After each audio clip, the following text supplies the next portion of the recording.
बहुत बहुत स्वागत है प्यारे बच्चों आप सभी का आज की इस वीडियो में। और आज की इस वीडियो में हम लोग कंटिन्यू डिस्कस करेंगे बच्चों क्लास 9th का आपका इंग्लिश का जो सब्जेक्ट है बच्चों, इंग्लिश लैंग्वेज एंड लिटरेचर का। इसी के मिड टर्म के एग्जाम के लिए हम लोग अपना सबसे पहला और मोस्ट इंपॉर्टेंट जो सैंपल पेपर है विद सॉल्यूशन इसी को समझ रहे थे। ठीक है, तो ये वीडियो इसी पेपर के पार्ट 2 की रहने वाली है। ठीक है बच्चों, जिसने भी पार्ट 1 की वीडियो नहीं देखी है वो जरूर देखना, क्योंकि ये वीडियो भी आपके लिए बहुत इंपॉर्टेंट है। क्योंकि बच्चों पार्ट 1 की वीडियो में इस पेपर के 3 सेक्शन में से सेक्शन नंबर ए रीडिंग का ये हमने समझ लिया था, section number be writing skill और ग्रामर का ये हमने समझ लिया था। आज जो हम समझेंगे बच्चों इस पार्ट 2 के अंदर वो रहेगा हमारा सेक्शन नंबर सी लिटरेचर का 40 मार्क्स का। और ये जो आपका सेक्शन है ना, सेक्शन नंबर सी, ये आपके लिए मोस्ट इंपॉर्टेंट बहुत ज्यादा इसलिए हो जाता है क्योंकि इसमें हम आपकी जो दोनों बुक्स हैं, ठीक है, इन बुक्स के क्वेश्चंस को डिस्कस करेंगे। तो यहां से बहुत चांसेस हैं कि आपके मिड टर्म के एग्जाम में क्वेश्चन आ सकता है, क्योंकि क्वेश्चन हमने वही लिए हैं बच्चों। जो भी हम आपको ये 5 सैंपल पेपर करवा रहे हैं ना, इनमें सिर्फ वही क्वेश्चन है जो कि मोस्ट इंपॉर्टेंट है, सिलेक्टेड भी हैं और रिपीटेड क्वेश्चन हैं जो हर साल एग्जाम्स में मोस्टली टाइम रिपीट होते रहते हैं। ठीक है, that's why I am telling you, video को बिल्कुल एंड तक देखना। वीडियो अच्छी लगे तो लाइक जरूर करना, अपने सभी दोस्तों में जरूर शेयर करना, कमेंट बॉक्स में अपना फीडबैक जरूर दीजिएगा। ठीक है, बाकी आर यू रेडी? शुरू करें बच्चों पेपर 1 के पार्ट 2 की वीडियो को। तैयार हो एकदम इंपॉर्टेंट क्वेश्चन को समझने के लिए? तो चलिए शुरू करेंगे।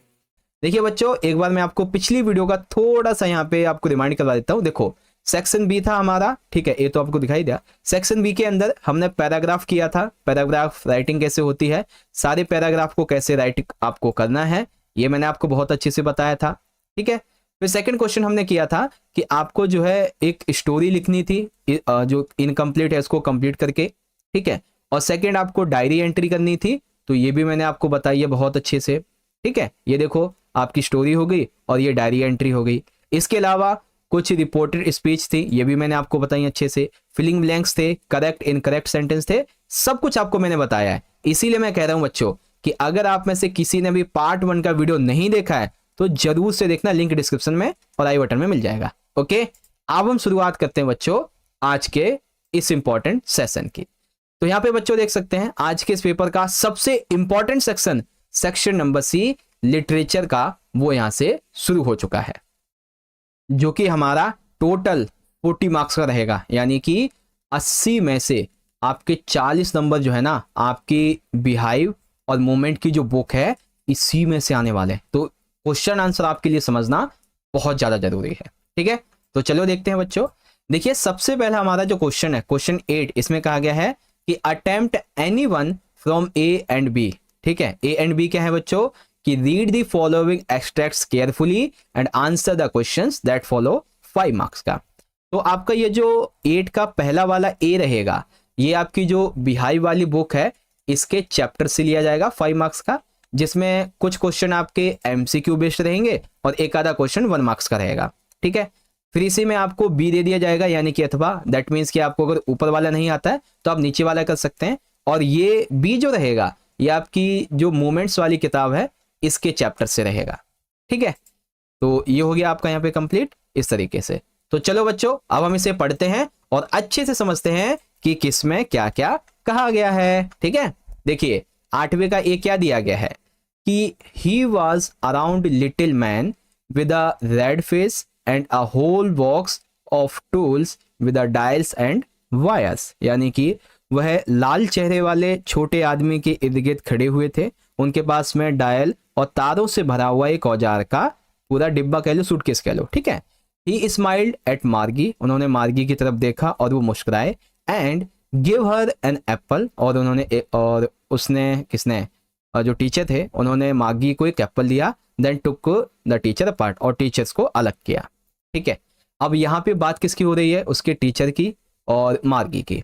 तो क्वेश्चन क्या है बच्चों? सबसे पहला क्वेश्चन में पूछा गया है कि who is he in above lines, यानी कि ये जो वर्ड अभी हमने देखा कि he was around little man with a red face and whole box, तो ये बेसिकली किसकी बात हो रही है? यहाँ पे जो काउंट्री इंस्पेक्टर हैं उनकी बात हो रही है। ठीक है, ही कौन है यहाँ पे, कंट्री इंस्पेक्टर है, ओके, देश नीचे जैसे कह सकते हैं। उसके बाद क्वेश्चन नंबर सेकंड देखो बच्चों क्या कहता है कि why did he take the teacher apart. तो जो कंट्री इंस्पेक्टर था उसने टीचर्स को अलग क्यों कर दिया, ताकि जो मैकेनिकल आया है, जो ठीक है, जो मैकेनिक आया है वो चेक कर सके और चीजों को फिक्स कर सके, इसीलिए अलग कर दिया, है ना। तीसरा question, how did he try to be friendly with Margie. तो मार्गी के साथ में उन्होंने कैसे बेसिकली मित्रतापूर्ण व्यवहार किया, तो उन्होंने क्या किया, he smiled and give her an apple, उसको देख के मुस्कुराए और मार्गी को एक छोटा सा सेब दिया, ठीक है। Question fourth, who is the teacher in the above lines. तो उपरोक्त लाइंस में टीचर कौन है, तो टीचर है मैकेनिकल टीचर, ठीक है। तो जो टीचर है बच्चों वो कौन है, मैकेनिकल टीचर। अब एक क्वेश्चन है बच्चों मैकेनिकल टीचर के बारे में, describe some features of mechanical teachers. तो जो यांत्रिक शिक्षक होते हैं इसकी कुछ विशेषताएं बताओ। तो देखो, mechanical teachers can keep the things for ever. Mechanical teachers जो होते हैं वो चीज़ों को हमेशा के लिए रख सकते हैं। Any kind of test can be taken any time, और वो हमेशा किसी भी तरह के टेस्ट के लिए तैयार रहते हैं, और वो टेस्ट भी लेते रहते हैं। Content oriented matter can be taken by time, और कंटेंट ओरिएंटेड मैटर कभी भी लिया जा सकता है उनके द्वारा, ये कहा गया, ठीक है। तो ये हो गया आपका पहला वाला, द लिटिल गर्ल आपका जो चैप्टर है उससे लिया गया है। चलो अब इसी के अथवा में सेकंड बुक को देख लेते हैं। सेकंड बुक जो आपकी मोमेंट्स वाली है उससे, तो क्या दिया गया है, his presence in the house still a secret. घर में अभी भी उसकी उपस्थिति गुप्त थी।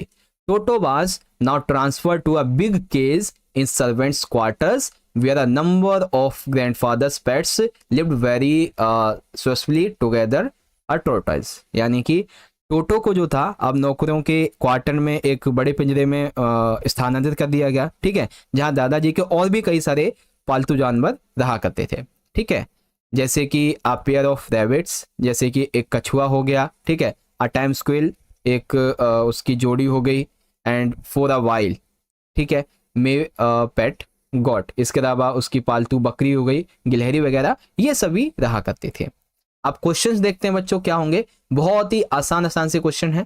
पहला question, Toto's presence was keeped a secret from. तो टोटो को अभी तक क्यों सीक्रेट रखा गया था बच्चों, क्यों छुपाया जा रहा था, कि वो अभी घर में मतलब वो घर में आ चुका है लेकिन फिर भी किससे छुपाया जा रहा था। तो किससे छुपा रहा था बच्चों, ग्रैंड मदर से, यानी कि दादी से उसकी प्रेजेंस को छुपाया जा रहा था, ठीक है। अब क्यों छुपाया जा रहा था अभी ये तीसरे में बताऊंगा, तो तीसरा ही देख लो पहले। What did grandmother do when grandfather brought home some new bird और एनिमल। दादी क्या करती जब दादा जो है वो किसी प्रकार के किसी बड़े एनिमल को घर लाते, तो वो क्या करती, शी ऑलवेज फ्यूज्ड, यानी कि वो एक तरीके से होता ना कि चिड़चिड़ाना, तो वैसी हो जाती थी, है ना, ठीक है, समझ गए।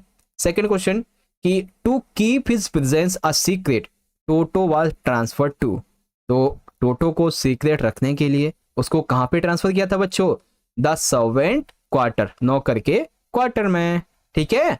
चलो अब यहां पे आता है question number fourth, grandfather was an animal lover he had in his house. यानी कि दादाजी पशु प्रेमी थे, अब उनके घर में क्या क्या था, तो उनके घर में आ Toto's and a pair of rabbits, एक कछुआ और एक एक कछुआ था और एक जोड़ी खरगोश थे। And second a tame squirrel and a donkey, एक पालतू गिलहरी थी और एक गधा था। And C author's pet goat and a tortoise, लेखक की पालतू बकरी और एक कछुआ भी था। तो इससे पता चलता है कि ग्रैंडफादर जो थे बच्चों वो एनिमल लवर थे, ठीक है, तो ऑप्शन नंबर डी सही हो जाएगा। उसके बाद टोटो was a pretty monkey, in what sense it was pretty. तो टोटो एक सुंदर बंदर था, किस मायने में सुंदर था, तो टोटो was pretty, it's eyes were spark, उसकी जो आंखें थी वो चमकदार थी। इट्स टीथ वर पियरली वाइट, उसके जो दांत से वो दूध की तरह सफेद थे। It had a long tail also, और उसकी पूंछ भी काफी लंबी थी, इसीलिए जो टोटो था वो सुंदर मंकी था, ठीक है। तो इस तरीके से टोटो वाले चैप्टर से आपका ये वाला भी हो गया। ओके बच्चों, चलो अब बारी आती है हमारे क्वेश्चन नंबर 9 की। अब 9 में भी देखो attempt anyone from A and B, और ये भी 5 मार्क्स का है, लेकिन ये आपकी बिहाइव जो बुक है उसकी पोयम से लिया गया, यानी कि कविता से। तो एक ये ए रहेगा आपका, ठीक है, इससे संबंधित क्वेश्चन होंगे। फिर इधर आपका ये बी आ जाएगा, फिर इससे संबंधित क्वेश्चन होंगे, ठीक है।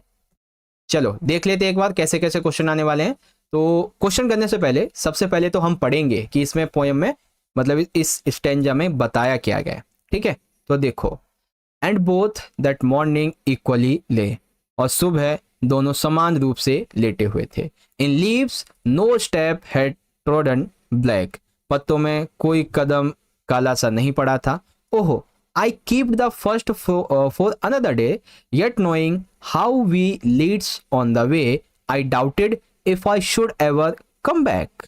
मुझे आशंका है कि क्या मुझे कभी भी वापसी करनी चाहिए, ऐसा कुछ है, ठीक है। तो ये आपकी जो पोएम है ना, the road not to be taken, उससे लिया गया है। चलो बच्चों, क्वेश्चंस को देख लेते हैं। हमारा जो सबसे पहला क्वेश्चन है उसमें क्या कहा गया बच्चों कि why did poet leave the first road, यानी कि कवि ने जो पहला रास्ता था उसे क्यों छोड़ दिया। Because poets wants to travel on it on same other day, यानी कि वो चाहता था कि वो जाएगा इस फर्स्ट रोड पे, लेकिन किसी और दिन जाएगा, आज नहीं जाएगा, इसीलिए उसने पहला रोड छोड़ दिया, ठीक। Question number second, how did both the roads lie, दोनों सड़कें कैसी थी। तो कैसी थी बच्चों, ये स्पेशली ट्रोडन, यानी कि आप मान सकते हैं कि बहुत ही अकेली सी, ठीक है, और जहां पे कोई ज्यादातर आता जाता नहीं था, ऐसी थी, okay. Question third, who does both refers to, तो इस सेंटेंस में एक शब्द यूज किया गया है, ठीक है, कौन सा, ये बोथ। तो ये बोथ जो शब्द है ये किसके लिए किया गया है, तो जो दोनों रोड से, ठीक है, जो दोनों रोड थे बच्चों, ये उसके लिए यूज किया गया, टू रोड्स के लिए। तो देख लेते कहां है, ये रहा, द टू रोड्स, ओके। अगला question number fourth, what doubt did the poet suffer from, तो पोएट को जो है वो कौन सा संदेह था, उसको संदेह क्या था, if he would ever be able to come back to the first road, क्या वह कभी भी पहली जो सड़क है, पहला जो रास्ता है उस पर वापस जा पाएगा, ये उसका डाउट था बेसिकली, जिससे वो सफर कर रहा था। अब हमारा एक नंबर का क्वेश्चन एमसीक्यू में एक और है कि हु राइट द पोएम। चलो अब आप सभी बच्चों से ये क्वेश्चन मैं कमेंट में पूछता हूं, ठीक है, इस क्वेश्चन का आंसर आप मुझे कमेंट में बताओ कि आपकी जो पोएम है कौन सी, the road, okay, the road not to taken, not to be taken. तो ये आपकी जो पोएम है बच्चों, ये किस कवि ने लिखी है, आप मुझे इस कमेंट में इसका आंसर कमेंट में बताओ। जो बच्चा सबसे पहले कमेंट करेगा उस बच्चे के कमेंट को मैं पिन करूंगा, और आप इसका आंसर अगर आपको नहीं पता है तो आप कमेंट सेक्शन में देख लेना, ठीक है। फटाफट से देखते हैं कौन सा बच्चा अपने कमेंट को पिन करवाना चाहता है, ओके, फटाफट से बताओ कि इस पोयम के राइटर कौन है, ओके बच्चों। चलो, तो ये हो गई आपकी पहली वाली पोयम। अब हम बात करते हैं इसी के अथवा में जो हमारी दूसरी पोयम है, ओके, और दूसरी जो पोयम है ये आपकी फोर्थ वाली जो है ना, उससे लिया गया है। I will arise and go now and go to Innisfree, and a small cabin built there of clay and wattles made. 9 beans rows will I have there. I hive for the honeybee and live alone in the billows glade. अब इन question में क्या कहा गया है, तो question पहला ये है कि who does I refer to in the stanza। तो यहाँ पे जहां जहां पर भी ये I वर्ड आया है, तो ये आई वर्ड किसके लिए यूज हुआ है, तो देखियो क्या है कि आई will arise and go now, मैं उठा और मैं चल दिया, फिर उसके बाद आई हैव देयर, मैं वहां पहुंचा। तो ये जो आई शब्द है ये किसके लिए बच्चों, ये है पोएट के लिए, ठीक है, तो यानी कि दी स्पीकर, ये आपका आंसर हो जाएगा, ओके। उसके बाद बच्चों question number second, where is he at the present moment. इन लाइनों के माध्यम से ये भी कहां पर है बच्चों, तो पोएट जो है वो कहां पे था, walking down a road in London, कहां पे था, वो लंदन में था बेसिकली, ओके। अगला, और वो चल रहा था रोड पे। Question number third, why does he want to go, वो बेसिकली क्यों जाना चाहता था वहां से, वो इसलिए जाना चाहता था बच्चों क्योंकि the lake is land of Innisfree, क्योंकि वो जो है ना झील बहुत ही इंसफ्री की भूमि है, इसीलिए जाना चाहता था। ओके चलो question number 4, what does he wish to do there, जब वो वहां पहुंचा तो उसने क्या करना चाहा, तो क्या करना चाहा, टू मेक अ स्मॉल हट ऑफ अ क्ले, यानी कि मिट्टी की एक छोटी सी वो झोपड़ी बनाना चाहता था। ठीक है, and the last question, what is the name of the poem, तो पोएम का क्या नाम है, द लेक इस्ले ऑफ इंसफ्री। ओके तो ये हो गए आपके क्वेश्चन नंबर 9th है ना, हाँ 9th के ए और बी। ओके तो एक बात सारे बच्चे मुझे कमेंट में एक चीज और बताओ कि अभी तक मैंने क्वेश्चन नंबर 8 और 9th जो आपको समझाया है, क्या आपको ये समझ में आया, समझ में आया हो तो सारे बच्चे एक बार लिखेंगे कि यस सर जी समझ में आ गया हो। और साथ ही साथ आप इस वीडियो को एक प्यारा सा लाइक जरूर करें बच्चों, क्योंकि आपका एक लाइक हमें बहुत मोटिवेट करता है बच्चों। ठीक है तो लाइक जरूर करें। एक इंपॉर्टेंट इन्फॉर्मेशन, आप सभी बच्चे हमारा क्लास 9th का जो टेलीग्राम ग्रुप है इसे जरूर ज्वाइन करें। टेलीग्राम पे जाइए, वहां पे सर्च कीजिए JSK, ठीक है 9th क्लास, और जो टेलीग्राम ग्रुप आएगा आप उसको ज्वाइन कर लेना, क्योंकि यहाँ पे हम आपको आने वाले टाइम पे इंपॉर्टेंट जो भी PDF वगैरह होंगे, ठीक है, साथ ही इंपॉर्टेंट जो इन्फॉर्मेशन होगी आपके एग्जाम के रिगार्डिंग, सिलेबस के रिगार्डिंग, सब आपको हम शेयर किया करेंगे। ठीक है तो सारे बच्चे ज्वाइन कर लो हमारे टेलीग्राम ग्रुप को फटाफट से। चलो शुरू करें। अब आता है बच्चों हमारा अगला क्वेश्चन, क्वेश्चन नंबर 10th, और बहुत ही डिफिकल्ट और इंपॉर्टेंट है।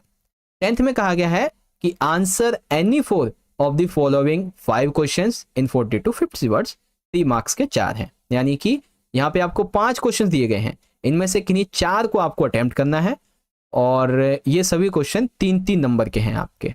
ओके तो आओ बच्चों देखते हैं कि कैसे कैसे क्वेश्चन है, क्या क्या पूछा गया है। देखो पहला क्वेश्चन हमारा क्या कहता है, जो कि आपके उससे लिया गया है द ब्यूटीफुल माइंड से, how did Einstein react to bombing of Hiroshima and Nagasaki, अर्थात हिरोशिमा और नागासाकी पर जो बम गिरे थे इस पर आइंस्टीन की क्या प्रतिक्रिया थी बच्चों। तो आइंस्टीन ने क्या कहा था इसके बारे में, आओ देखते हैं। तो लिखा यहाँ पे, Einstein was deeply disturbed by the magnitude of destruction caused by the bombing of Hiroshima and Nagasaki। Einstein Hiroshima और नागासाकी पर बमबारी से हुए विनाश से बहुत ज्यादा परेशान और चिंतित था। He also wrote a public letter to United Nations proposing the formation of a world government। अर्थात इसने एक लेटर भी लिखा यूनाइटेड नेशंस को, वर्ल्ड जो गवर्नमेंट है उसको संबोधित करते हुए। ठीक है, gradually he become more and more involved in politics and began to try bring about world peace। और धीरे धीरे करके वो पॉलिटिक्स में चलता चला गया और उसने शांति स्थापना करने की कोशिश की, ये बताया गया। ठीक है चलो ओके तो अब हमारा क्वेश्चन 10th का बी क्या कहता है, ध्यान से देखो। Who helped Evelyn to continue with music, किसने मदद की थी एवलिन की म्यूजिक को कंटिन्यू रखने में, एंड उसने क्या किया और उसने एवलिन से क्या कहा था ये बताओ। तो आओ बच्चों देखते हैं किसने हेल्प की और क्या क्या कहा। तो हमारा बी क्वेश्चन है। ठीक है तो Evelyn's talent was discovered by percussionist Ron Forbes, किसने प्रतिभा की खोज की थी, रॉन फॉर्बस ने। ठीक है, who helped her pursue music, और उसने उसे संगीत सीखने में भी मदद की। He asked her to listen the sound in different way than just with her eyes। उसने उन्हें सिर्फ अपने कानों से नहीं बल्कि अलग अलग तरीके से ध्वनि सुनने के लिए कहा। Suddenly और अचानक से she realized that she could feel the drums above the waist and the drums below the waist। उसने अचानक से उसे ये एहसास हुआ कि वह कमर के ऊपर और कमर के नीचे ड्रम को महसूस कर सकती है। बीइंग अ डिटरमाइंड गर्ल, एक दृढ़ निश्चयी लड़की होने के नाते, Evelyn repeated the exercise as Forbes told her to do and felt certain vibrations in every part of her body. ठीक है, एक दृढ़ साहसी और ईमानदार सच्ची लड़की होने के नाते एल्विन ने फोर्ब्स के द्वारा बताए गए अभ्यास को, प्रैक्टिस को दोहराया, और अब उसने अपने हर एक शरीर में कुछ कुछ खास कंपन महसूस करना शुरू किया। इसी प्रकार से जो उसका टैलेंट था वो खोजा गया और ये रॉन फॉबर्स ने उसे कहा करने के लिए। ठीक है, आगे बच्चों समझ में, बहुत ही आसान क्वेश्चन था आपका। चलिए अब इसी का देखते हैं क्वेश्चन 10th का सी वाला। How does the poet speak the wind in anger और विद ह्यूमर? दैट मीन्स कवि ने हवा से कैसे बात की, गुस्से में या फिर मजाक में। You must also have been or have seen or heard of a wind crumbling lives. आपने भी हवा की जिंदगियों के बारे में, उनको तहस नहस करते हुए देखा या सुना होगा। What is your response to this? Is it like the poets? क्या आपकी इस पर क्या प्रतिक्रिया है? क्या यह कवि की तरह था? तो आओ बच्चों इसके आंसर को देखते हैं। ठीक है, देखो लिखा हुआ है The poet has spoken of wind in anger, यानी कि कवि ने क्रोध में हवा से बात कही। क्या कही? It is certainly true that the wind symbolized the rapid devastation of the life and property, destroying homes, means of livelihood, trees and causing great loss of human life. That means कि ये निश्चित रूप से सच है, ये सच बात है कि कवि ने हवा से क्रोध में बात की, क्योंकि हवा जीवन और संपत्ति को तेजी से उसके तबाही का प्रतीक बनती जा रही थी। वो हमारे घर, हमारे आजीविका के साधन, हमारे पेड़, इसको नष्ट कर रही थी और मानव जीवन को इससे भारी नुकसान पहुंच रहा था। स्टिल फिर भी I do not completely agree with the poet as every situation has its own pros and cons.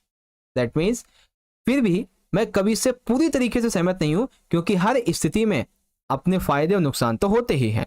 If the wind is the cause of damage and destruction, it is also the creator of cool breeze and soothing effect on the weather.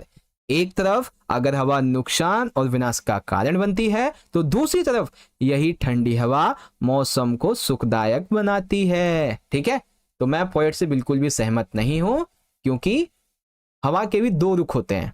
Okay, ये चीजें थी। तो दोनों question आगे समझ बच्चों। चलो आगे देखते हैं अब हम अगला क्वेश्चन। क्वेश्चन 4 है बच्चों, what does the poet like to down when it rains? तो जब बारिश होती है तो पोएट जो है वो क्या करना चाहता है? ठीक है, तो पोएट क्या करना चाहता था, देखिए क्या लिखा हुआ है। The poet feels the ultimate feeling of happiness and joy when he praises the pillow while lying on the bed of the hut, यानी कि वो अपने घर के बिस्तर पर लेटकर तकिए पर सर रखे आराम से आनंद की अनुभूति लेता है। ठीक है, as a result he reaches the 7th heaven on hearing the soft sound of gentle rain. परिणाम स्वरूप वह हल्की बारिश की मधुर ध्वनि को सुनकर 7वें आसमान में पहुंच जाता है। कई बार ऐसा होता है जब आप घर में अकेले हो, ठीक है, बारिश हो रही है, तो एकदम मस्त खाट पे या धरती पे लेट जाओ, उसके बाद में तकिया अपने एक सर पे रख दो एक साइड से। ठीक है, करवट लेके सोना, करवट लेके लेटना है। एक तकिया आपने एक जैसे लेफ्ट जो आपका हेड है उधर रख लिया, और जो राइट हेड है वो आपका धरती को छू रहा है, खाट को छू रहा है। फिर आप देखना कितनी बढ़िया बारिश की जो साउंड है ना, वो आपको लगेगी, ऐसा लगेगा कि आप आसमान में पहुंच गए हो, आसमान में उड़ रहे हो, आंख बंद करके। कभी बारिश हो तो इस चीज को ट्राई जरूर करना, मैंने खुद किया, बड़ा मजा आता है। ठीक है, चलो अब हम बात करते हैं इसके अगले क्वेश्चन की। क्वेश्चन नंबर ई है हमारा, what 2 important and earth shaking decisions did the doctor take while he was looking into the mirror? That means कि क्या नाम था उसका, डॉक्टर ने जब वो शीशे में देखता है तो कौन से 2 महत्वपूर्ण और ऐसे फैसले उसने लिए जो जमीन तक को हिला दे। ठीक है, तो कौन कौन से फैसले लिए थे, देखो। The doctor took 2 decisions after looking at himself in mirror. जब उसने अपने आप को शीशे में देखा तो उसने 2 decisions लिए। कौन कौन से? The first was that he would shave daily and grow his thin mustache so that he could look more handsome as he was still unmarried and belonged to the prestigious medical profession. That means उसने क्या कहा कि वो रोजाना अपनी जो दाढ़ी है ये हटाएगा, यानी कि बनाएगा, और अपनी पतली मूछें बढ़ाएगा ताकि वह और भी सुंदर दिखे, क्योंकि अभी वो अविवाहित था और एक प्रोफेशनल मेडिकल प्रोफेशन में भी था वो। ठीक है। The second decision was that he would marry a rich and fat female doctor, यानी कि उसने कहा कि मैं एक अमीर और मोटी महिला डॉक्टर से शादी करूंगा। ठीक है, तो ये कॉन्सेप्ट थे बच्चों जो कि मेरे हिसाब से आप सभी को अभी तक समझ में आ चुके होंगे, है ना। चलो, तो ये हो गया आपका क्वेश्चन नंबर 10 कंप्लीट। ओके बच्चों, देखो जितना आसानी से और धीरे धीरे करके हो सकता है उतना मैं आपको समझा रहा हूँ बढ़िया तरीके से। ठीक है, फिर भी अगर आपको लगता है कुछ आपका मिस्टेक हो जाता है, आपको समझ में नहीं आ रहा है, तो आप उतना ही वीडियो को दोबारा से रिप्ले कर लो, समझ में आ जाएगा। ठीक है, चलो अब बारी आती है हमारे अगले क्वेश्चन की। Question number 11, answer any two questions out of the 3 questions in 40 to 50 words. 3 number के 2 क्वेश्चन है और ये है आपकी मूवमेंट्स वाली बुक से। ओके, तो पहला क्वेश्चन क्या कहता है बच्चों, why does grandfather take Toto to Saharanpur and how. ठीक है, दैट मीन्स दादाजी जो टोटो था उसको सहारनपुर क्यों और कैसे ले गए या ले जाते हैं। Why does the ticket collector insist on calling Toto a dog. Ticket collector Toto को कुत्ता कहने पर जोर क्यों देता है या फिर वो कुत्ता क्यों कहता है उससे, तो आओ देख लेते हैं। देखो पहला आंसर, टोटो वाज मिशीवियस मंकी। टोटो एक शरारती बंदर था। He kept bothering all the other animals in his grandfather's private zoo. दादाजी का जो उनका प्राइवेट जू था वहां पे जितने भी और एनिमल्स थे वो उन सभी को परेशान करता था। It seemed that only his grandfather could handle him properly. केवल उसके दादाजी ही, मतलब उसके दादा क्या, मतलब जो केवल दादाजी थे ना वही टोटो को शांत कर सकते थे, उसको हैंडल कर सकते थे। सो इसीलिए he took Toto to Saharanpur in a large black canvas kit bag with some straw. इसीलिए वह टोटे को एक बड़े काले कैनवास किट बैग में कुछ पुआल के साथ में सहारनपुर ले गए।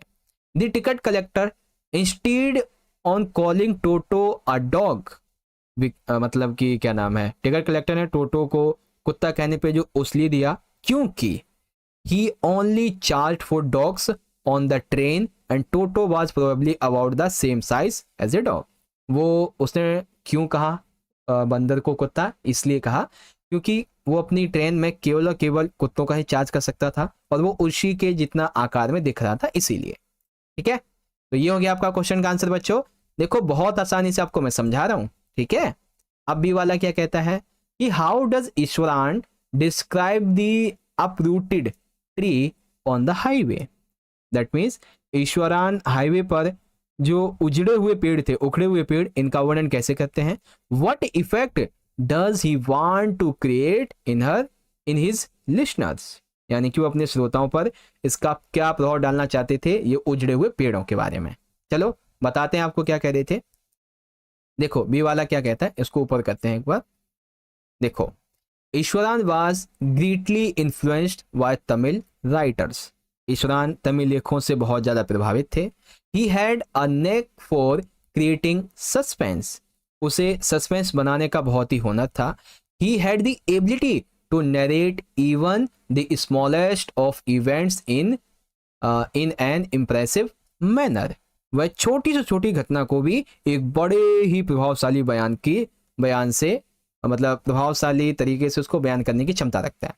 ही dramatize the incident of an uprooted tree on the highway, उसने हाईवे पर उजड़े हुए पेड़ की घटना को नाटकीय रूप से दिखाया। कैसे, he was along and the road was deserted, वे सड़क पर थे और सड़क बहुत सुनसान थी। He saw something like a giant animal on the road, हमने देखा कि वहां पे एक बहुत बड़े जानवर सा रोड पे कुछ पड़ा हुआ है। But as he come closer, जब उसके पास जाते हैं, he found nothing but a fallen tree, वो से वहां कुछ नहीं दिखता सिवाय एक गिरे हुए पेड़ के। His main purpose was to create suspense and surprise, उसका मेन पर्पस क्या था उसको जानवर कहने का बहुत बड़ा जियांट एनिमल, क्योंकि वो सस्पेंस और सरप्राइज को क्रिएट करना चाहता था इसीलिए। तो ईश्वरान जो है वो एक बहुत ही अच्छा स्टोरी टेलर है। तो ये बात यहाँ पे कंप्लीट हो गई। ठीक है, चलो अब इसी का अगला क्वेश्चन देखते हैं। Question number C, the plug did the father distract the child's mind from the toy seller. That means कि क्या मोटे आदमी ने बच्चे का ध्यान खिलौने बेचने वाले से हटा दिया। Right your answer in the context the lost child. तो आओ बच्चों देखते हैं इसका आंसर। देखो ऐसे लिखेंगे, ये रहा सी वाला, the child was very attracted to the fair. That means बच्चा मेले की ओर जाने के लिए या फिर मेले के लिए बहुत ज्यादा आकर्षित उत्सुक था। He was attracted to many things in the fair, और मेले में वो बहुत सारी चीजों से अट्रैक्ट हुआ। The child so a toy seller, उसने देखा कि एक खिलौना बेचने वाला है, ठीक है। He told his parents that he wanted to buy a toy, उसने अपने माता पिता को बोला मम्मा पापा मुझको एक जो है एक टॉय खरीदना है। But his father looked at him angrily, लेकिन उसके पापा ने एकदम गुस्से वाली आंखों से उसकी तरफ देखा। The child was familiar with his father's strict way, और वो अपने पापा के द्वारा दिए गए निर्देशों को बहुत ही सख्ती से पालन करता। He did not force his father to buy toys, जैसे पापा ने आंखें दिखाई वो भूल गया खिलौना क्या होता है, मुझे नहीं पता क्या खिलौना होता है, कुछ ऐसा है ना, यही चीज थी। बस हो गया आपका ये आंसर। ओके, तो इस तरह से बच्चों क्वेश्चन नंबर 11 के जितने भी आपके क्वेश्चंस थे ये भी मैंने आपको समझा दिए। ओके, चलो अब आता है हमारा अगला क्वेश्चन जो कि है क्वेश्चन नंबर 12, और ये है आपकी बिहाइव वाली बुक से, ठीक है, लेकिन ये 6 नंबर का, ये भी याद रखो। तो answer any one of the following question in about 100 to 120 words. तो पहला क्वेश्चन कई बार पेपर में आता है कि why did Margie hate school, why did she think the old kind of school must have been fun. That means Margie को school से नफरत क्यों थी, और उसे ऐसा क्यों लगता था कि पुराने जमाने के जो स्कूल थे दादा परदादा के जमाने के, उसमें ज्यादा मजा आता होगा, ठीक है। तो ऐसा क्यों सोचा उसने, क्या है क्या नहीं, देखो तो लिखेंगे यहां से, मार्गी हेटेड स्कूल, मार्गी को स्कूल से नफरत थी, क्यों, because there was no room for fun, क्योंकि उसके स्कूल में मौज मस्ती के लिए कोई जगह नहीं थी। She had no classmates and was confined to her home, उसका कोई भी क्लास में सहपाठी नहीं था और वह अपने घर तक ही सीमित थी। सो इसीलिए इट वॉज कंप्लीटली बोरिंग, इसीलिए वो बोर होती रहती थी। द पार्ट मार्गी hated the most was the slots where she had to put homework and the test papers। मार्गी को जिस हिस्से से सबसे ज्यादा नफरत थी वो था स्लॉट, जहां उसे होमवर्क और टेस्ट पेपर डालने होते थे। Her hated for school increased further when she found that she was constantly doing poorly in geography test that the mechanical teacher was giving her। और वो बहुत ज़्यादा स्कूल से नफरत तब करने लगी जब उसे ये पता चला कि जो मैकेनिकल टीचर उसे टेस्ट देते थे ज्योग्राफी के, वो उसमें बहुत ही खराब प्रदर्शन कर रही है, मार्क्स ही नहीं आ रहे उसके, ठीक है, इसलिए और ज़्यादा वो स्कूल से हेट करने लगी। उसके बाद she thought the old kind of school must have been fun, इसीलिए वो कहती है कि मेरे हिसाब से पुराने जमाने के स्कूल में फन होता होगा। Because she imagined that all the children from the whole neighborhood came together laughing and shouting in the schoolyard। उसने इमेजिन किया कि पुराने ज़माने में सारे आसपास के पड़ोस के जो बच्चे थे वो एक साथ पढ़ने जाते थे, ठीक है, हंसते हुए चिल्लाते हुए स्कूल के यार्ड में, ठीक है। वैसे तो हम चिल्ला नहीं सकते अभी के टाइम पे, नहीं तो प्रिंसिपल या फिर पीटीआई लेके चले जाएंगे, ठीक है। उसके बाद she imagined that they would sit together in class and go home together at the end of the day. यानी कि वो कहते हैं कि हम आसपास के लोग एकदम चिल्लाते हुए स्कूल जाते हैं, मस्त एकदम मस्ती मनाते हुए, और क्लास में भी साथ बैठते, और शाम के समय जब घर आते तो भी साथ आते। They would learn the same things and could help each other homework and the talk about it. वो कहती है कि हम सब एक ही जैसी चीज़ें पढ़ते, किसी को कोई दिक्कत होती तो हम होमवर्क अपना जो है आराम से कर सकते थे। ऑल्सो साथ ही साथ the teachers were human beings, और उस समय के जो टीचर थे वो बहुत ही अच्छे शिक्षक हुआ करते थे। All these aspects made her believe that the old kind of school must have been fun. इसीलिए इन सभी बातों से पता चलता है कि क्यों मार्गी के नजरिए से पुराने जमाने के स्कूल फन वाले हुआ करते थे। तो she was not even to able concentrate on her lesson और fractions taught by the mechanical teacher. Mechanical teacher fraction के बारे में जो भी लेसन वगैरह पढ़ाते थे वो उसको कंसंट्रेट करके समझ ही नहीं पाते थे, ठीक है। तो ये हो गया आपका 6 नंबर का क्वेश्चन। और ये बहुत बार आया है बच्चों पेपर में, ठीक है, तो अच्छे से पढ़ के जाना। चलो अब इसी के क्वेश्चन 12 के बी वाले की बात करते हैं। How did Kezia begin to see her father as a human being who needs her sympathy. That means Kezia अपने पिता को एक ऐसे इंसान के रूप में किस तरह से देखना शुरू करती है जिसकी उसे सहानुभूति की आवश्यकता है। तो कैसे करती है देखो, तो यहां पे लिखेंगे 20 से, with her mother grand mother in hospital. That means क्या बोलते हैं, अपनी माँ और दादी के अस्पताल में होने के कारण Kezia is left at home in care of cook named Alisha. Kezia को घर पर एलिस नाम का एक रसोइया जो था उसकी देखभाल में छोड़ दिया गया। एट नाइट, और रात में, after the cook puts her to bed she has a nightmare. That means जब वो उसका रसोइया जो है उसको घर में सुला देता है, ठीक है, तभी उसको अपने रूम में अपने बेड पे एक बहुत ही बुरा सपना आता है। She calls for her grandmother but to her surprise she finds her father standing by her besides. उसने अपनी दादी को बुलाया, लेकिन आश्चर्यजनक जब उसने उसकी आंखें सामने गई तो उसने अपने बिस्तर के पास अपने पिता को खड़े देखा। He takes her in his arms, उसने उठाया उसको अपने हाथों में, and puts her keep next to him, और वो उसे थोड़ा दूर लेके गया सुलाने के लिए, ठीक है। हाफ अस्लीप, क्या बोलते हैं इसको, आधी नींद में, she moves closer to him, वह उसके करीब आती है। Hides her head under his arm, और वो अपने सिर को उसके अपने पिता के जो हाथ होते हैं ना उसमें छुपा लेती है। And clutch his shirt tightly, और वो अपने पिता के टी शर्ट को जो शर्ट होती है उसको टाइट से पकड़ लेती है क्योंकि वो डर गई थी सपने से, इसीलिए। Her father ask her to rub her feet against his for warmth, उसके पिता उसे गर्मी के लिए अपने पैरों को उसके पैरों से रगड़ने के लिए कहते हैं, ठीक है। उसके अलावा यहाँ पे क्या कहा गया है, her father falls asleep before him, उसके पिता उससे पहले ही सो जाते हैं। This makes her understand that he has to work hardly every day and that makes him too tired to be mister like McDonald. यानी कि तब उस जो लड़की होती है उसको ये समझ में आता है कि केजिया को ये समझ में आता है कि वो पूरे दिन कितनी कड़ी मेहनत करते हैं, ठीक है, और वो बहुत ज़्यादा थक जाते हैं, जैसे कि ये। She expressed her changed feelings for her father by saying that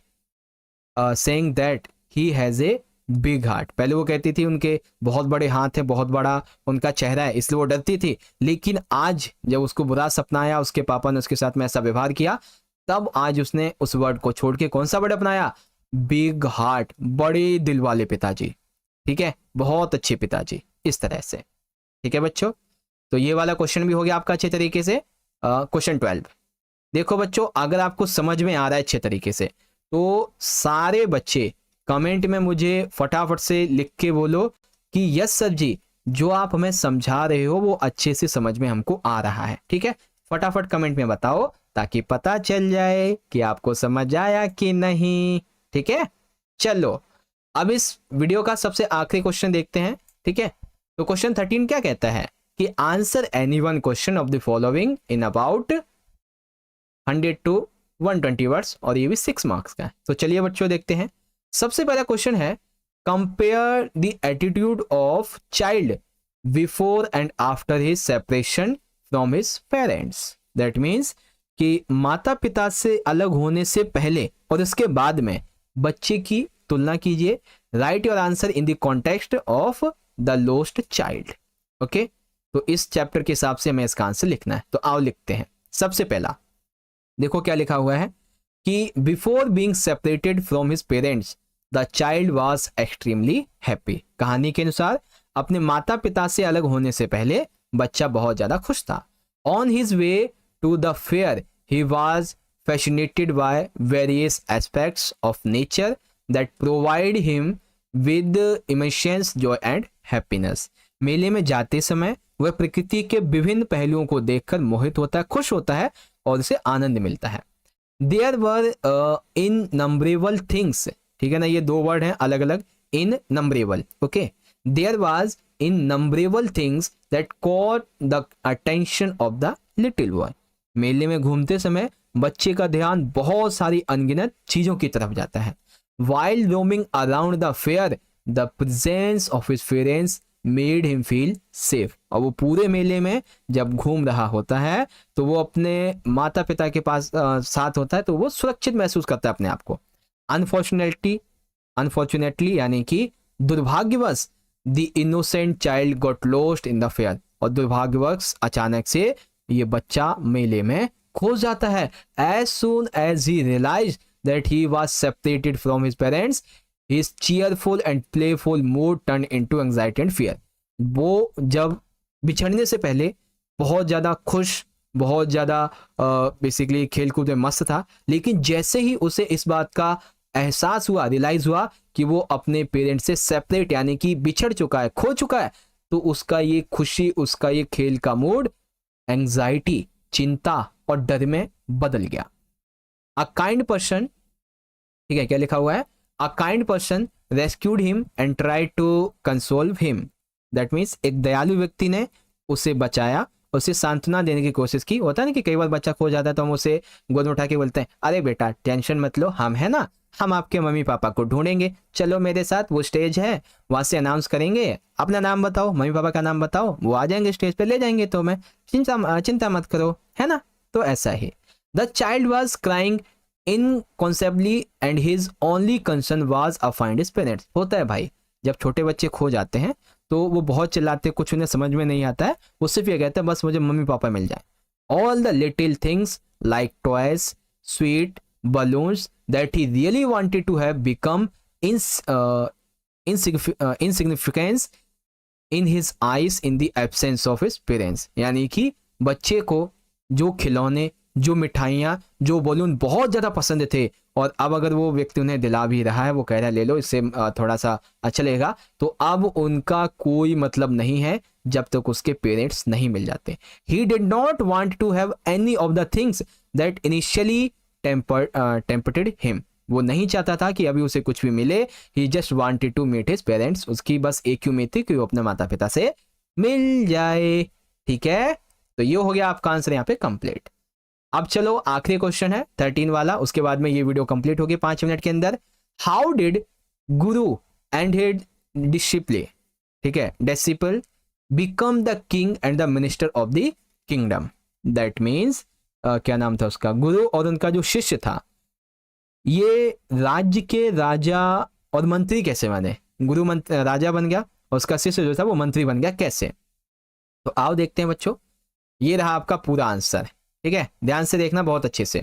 तो बी में क्या दिया हुआ है, the guru knew that the king and his ministers were fools. मतलब कि गुरु जानते थे कि राजा और उनके मंत्री मूर्ख हैं, फूल्स हैं।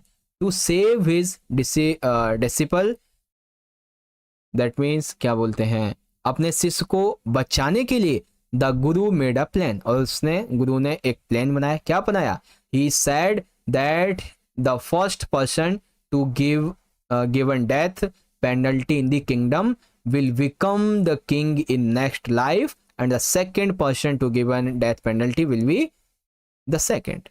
that means कि उसने ये कहा, गुरु ने बहुत ही अच्छा दिमाग लगाया अपने शिष्य को बचाने के लिए। उसने कहा कि अभी एक ऐसा समय चल रहा है कि जिस व्यक्ति की मृत्यु अभी होगी तो वो अगले जन्म में एक राजा बनेगा, उसके बाद भी जिस व्यक्ति की मृत्यु होगी वो भी राजा बनेगा।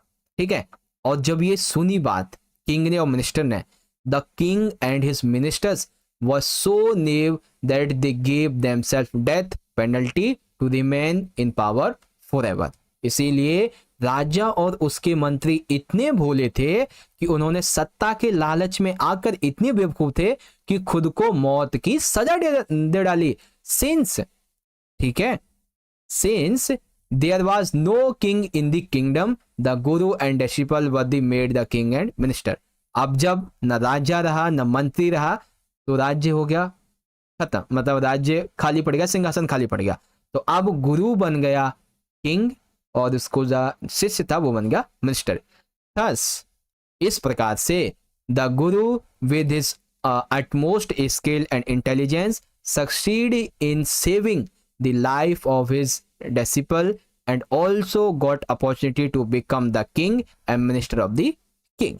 इस प्रकार से गुरु ने अपनी अत्यंत कुशलता और बुद्धिमत्ता से अपने शिष्य के जीवन को बचाने में सफलता प्राप्त की और साथ ही साथ वो राज्य का राजा और अपने शिष्य को मंत्री बनाने का अवसर भी मिला। ठीक है, तो इस तरह से बच्चों आज के इस पेपर का हमारा जितना भी क्वेश्चन वगैरह था सारा मैंने आपको अच्छे से समझा दिया। देखो बच्चों, सारे क्वेश्चन जो भी आपको यहाँ पे भी मैंने बताए हैं ना, सब क्वेश्चन बहुत इंपॉर्टेंट है आपके पेपर के लिए। तो इन सभी को पढ़ के जाना, अच्छे से याद करके जाना। एक बार में समझ में नहीं आता है, वीडियो को 2 बार देखो, 2 बार में नहीं समझ में आता है 3 बार देखो, लेकिन देखो अच्छे से। सारे क्वेश्चन इंपॉर्टेंट है सिलेक्टेड है पेपर के लिए। ठीक है, ओके। तो इस तरह से प्यारे बच्चों क्लास 9th के इंग्लिश के मिड टर्म के एग्जाम के लिए आपका जो पहला पेपर है, इसके तीनों ही सेक्शन A, B, C पूरा पेपर कंप्लीट हो गया है और आपने पहला पेपर पूरा समझ लिया। ठीक है, इसके अलावा अभी आपको हम ऐसे ही कम से भी कम 4 से 5 और भी इंपॉर्टेंट सैंपल पेपर करवाएंगे बच्चों, वो भी बहुत अच्छे से सॉल्यूशन के साथ में। ठीक है, बस आपको हमारा मोटिवेशन बढ़ाने के लिए वीडियो को ज़्यादा से ज़्यादा लाइक करना है। ठीक है, जितना ज़्यादा आप लाइक करेंगे उतना हमारा मोटिवेशन बढ़ेगा। अपने सभी क्लासमेट्स में जरूर शेयर करें, कमेंट बॉक्स में अपना फीडबैक जरूर दिया करें बच्चों कि हमें पेपर समझ में आया, ये क्वेश्चन समझ में आया है ना, इस तरीके से। तो और आप मुझे इंस्टा पे फॉलो कर सकते हैं। 9वीं क्लास के इंपॉर्टेंट नोट्स, पीडीएफ और अपडेट्स लेने के लिए आप टेलीग्राम ग्रुप को जरूर ज्वाइन करें। और साथ ही साथ जिन भी बच्चों ने चैनल को सब्सक्राइब नहीं किया बच्चों, चैनल को सब्सक्राइब करने के बाद जो बेल नोटिफिकेशन है इस तरीके से आपको उसे ऑल पे सेट कर देना है, ताकि जब भी नई वीडियो आए तो आपके फोन पे नोटिफिकेशन आ जाए और आपकी तैयारी अच्छी हो जाए। ठीक है, तो चलो बच्चों मिलते हैं आपसे ऐसे ही दूसरे सैंपल पेपर की वीडियो के साथ। और साथ ही साथ बच्चों आई बटन के अंदर 9वीं क्लास के आपके ऑल सब्जेक्ट के सैंपल क्वेश्चन पेपर की प्लेलिस्ट एडेड है, आप उनको देखकर अपनी प्रिपरेशन अच्छी करते रहिए। ठीक है, चलिए बच्चों मिलते हैं अगली वीडियो में, तब तक के लिए आप पढ़ते रहिए और अपना ख्याल रखिएगा। बहुत बहुत धन्यवाद, टेक केयर, जय हिंद, जय भारत, वंदे मातरम।